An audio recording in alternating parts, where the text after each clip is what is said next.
Singapore Airlines is the king of long-haul flight.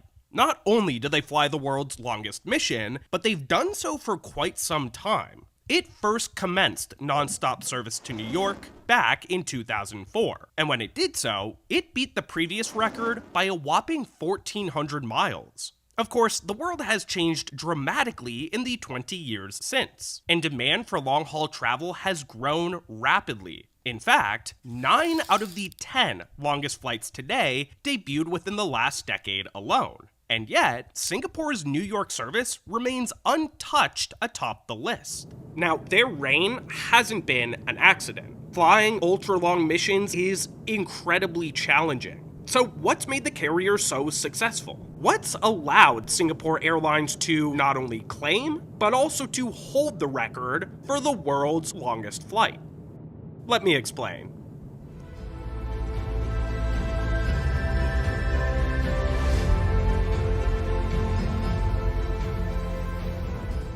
Hey folks, before hopping into it, I just wanted to let you know that I recently updated my merch store. I had a bunch of you ask me to turn the pictures that I've been posting on Instagram into posters, so that's what I did. And I think they turned out really great. So go check it out, I'll leave a link to the store in the description, and if you use the code EXPLAINS, you'll get 10% off your order. Hope you all enjoy, and now back to the video. In order to conquer ultra-long-haul travel, Singapore Airlines has had to tackle 3 major obstacles, with each one getting progressively more difficult. The first hurdle is economics. Long-haul flights can be incredibly expensive to operate. They increase engine wear and maintenance, they demand additional crew, and they limit cargo revenue. But most importantly, these flights burn an absolute boatload of fuel. So in order to make these ultra-long missions profitable, most carriers have had to raise their fares to offset the costs. The only problem is that most travelers are price sensitive. Ask any random Joe on the street, and they'll probably tell you that they choose their flights based on price and nothing else. Now, long-haul itineraries that include a stopover are usually less expensive, and as such, they're often preferred by the general public. This dynamic becomes crystal clear when you look at the list of the world's longest flights today. The list conspicuously lacks any direct flights between Europe and Hawaii. Hawaii is about 15 hours away by air, which puts it squarely in ultra-long-haul territory. And with tens of thousands of Europeans visiting annually, you'd expect there to be non-stop service from the continent. But there isn't. That's because most of these visitors are simply vacationing, and leisure travelers are the most price sensitive of all. They prefer to save some cash by stopping halfway in places like LA, and ultimately, this makes non-stop service to Hawaii unsustainable. But Singapore is different. While the city-state draws plenty of tourists, it's primarily known as a hub of commerce. In particular, its robust financial markets have a lot of congruency with New York's, and as a result, the two cities exchange a ton of business. Now, business travelers aren't very price sensitive, since they usually don't pay for their own ticket. As a result, fare prices and profit margins are much higher in premium cabins. This fact has helped Singapore to build the business case for direct flights to New York. They can outfit their ultra-long-haul planes with a lot of business class seats and still fill them up. This helps them to overcome high operating costs and ultimately make these missions profitable. Okay, so Singapore has a strong business case to build off, but just because a certain flight might be profitable doesn't necessarily mean it's feasible. Just take a look at London and Sydney as proof. Like Singapore and New York, these cities are both very far apart and have strong economic ties. It seems like they have all the ingredients to make for a profitable ultra-long flight. But today, no airline connects the two. So, what gives? That brings us to hurdle number 2, technical limitations. Singapore has been an early adopter of some very unique aircraft. There was a time when they could only dream of reaching New York non-stop. There were just no planes on the market that could cover the distance. But all of that changed in 2004, when Singapore Airlines received its first A340-500. Now, this plane wasn't very popular. Airbus only built 40 of them, but what it lacked in orders, it made up for in range. It was capable of flying 9,000 nautical miles. This helped Singapore break down the technical barrier. But it wasn't without its problems. The A340 was a notorious gas guzzler, and its four-engine design was expensive to maintain. This impacted operations in a couple of ways. When Singapore first commenced service, it did so with a two-class layout, which included a novel executive economy cabin that was a precursor to today's premium economy. But things changed pretty shortly thereafter. You see, the A340 was so inefficient that, even though executive economy was popular, it wasn't making enough money to cover the plane's high cost. So, the airline converted the plane to an all-business layout. This helped make it profitable, but also limited who could take the flight. On top of that, the A340's high fuel burn left the airline susceptible to fluctuating fuel prices. This became an immediate problem in the early 2010s. Fuel prices got so high that Singapore actually had to temporarily pause its New York service. So while the A340 did break down the technical barrier, it was an imperfect solution. Now, Singapore eventually resumed nonstop service in 2018, and when it did so with a brand new plane, the A350 ULR. It's the first and remains the only airline on Earth to fly the ULR, and this plane has been an absolute game changer. We have better engines, in fact the best engines in the world. The 350 uses the Trent XWB engines, so we've got two of those. Whereas like what you mentioned, the 345 have four engines. Aerodynamically, of course, it's better designed, more composite material, so that improves aerodynamic performance, reducing drag. So the amount of fuel savings is a lot different. Ultimately, Singapore estimates that the ULR is 30% more efficient than its predecessor. But the plane isn't just better in terms of fuel burn, it's also better for pilots and passengers. 350 cruises at a faster speed, Mach 8.5 opposed to Mach 8.3, Mach 8.4 on the 345. Sure. And we spoke about the cabin altitude as well. Yeah. So on the 345, max out at about 8,000 feet of cabin altitude versus 6,000. And the level of automation is just a lot higher as well. We've got all kinds of techs and gizmos. We've got a HUD, heads-up display, we've got a brake-to-vacate function. The avionics are superior in all aspects. So that makes your flying a lot easier.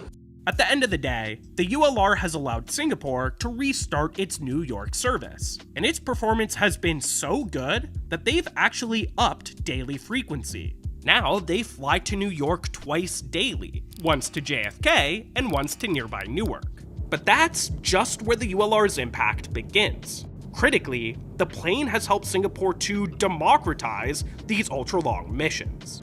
While Singapore's executive economy didn't exactly work on the A340, a premium economy cabin actually does work on the ULR. Its ultra-low fuel burn helps Singapore turn a profit in their premium economy cabins without having to raise fare prices on these ultra-long journeys. The upshot is that these ultra-long missions are no longer reserved for just corporations or the uber wealthy. All sorts of people can now take this flight.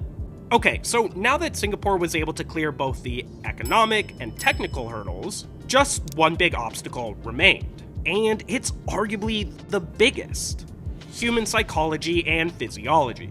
Now, if you haven't figured it out yet, I'm actually on board SQ-24 right now, going from Singapore to JFK. We're about 6 hours into the journey, and I can't believe I'm saying this, but that means we're only about 1/3 of the way there. Just thinking about that is absolutely insane. And while I certainly love to fly, even I balk at the idea of being stuck in a tube for 18 hours. At the end of the day, it really doesn't matter if Singapore has the right tools and a strong business case to justify these flights. If they can't actually convince people to endure this grueling journey, then the mission just can't survive. Sure, flying nonstop might save you some time, but Singapore and New York are literally on opposite sides of the Earth. If you arrive at your destination feeling fatigued, disoriented, and frankly gross, is it really even worth it?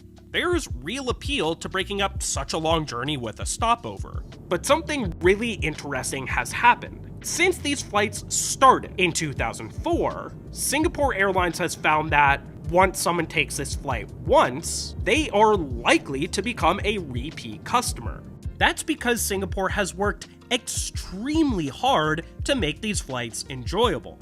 That experience begins here in Singapore at the brand new Silvercrest Lounge. Now, this space has just completed a $50 million renovation. And while Changi Airport is already known as one of the world's best, this place offers a truly elevated experience. It's a bastion of tranquility, with elegant furnishings, excellent dining and drink options, showers if you need them, and sleep areas to catch a nap.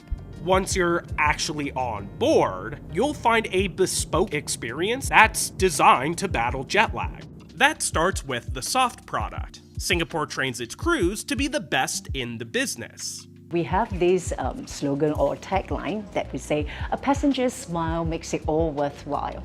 So in order to have that smile at the end of the day, we always looked into what more can we do for the passengers. So for the ultra long range, it allows us more time with the passenger and we accessorize it with a little bit of personal touch. That personal touch extends to the hard product. The carrier has partnered with Golden Door, a world-renowned spa known for its health and wellness programs. They've helped Singapore to craft a dining regimen that combats jet lag. This includes bringing down sodium levels, beefing up umami, using anti-inflammatory ingredients, and serving greens that are fresher. And passengers will know exactly what meals have been tailor-made for these ultra-long flights.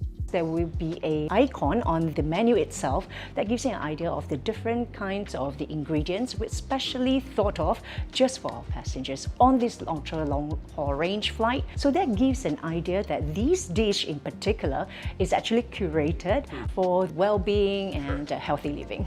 This Golden Door partnership also extends to sleep. Getting good rest on a flight like this is absolutely critical to battling jet lag. So instead of just reclining the seat to make a bed, they fold over to reveal a dedicated sleep surface. This makes it feel way more like an actual bed.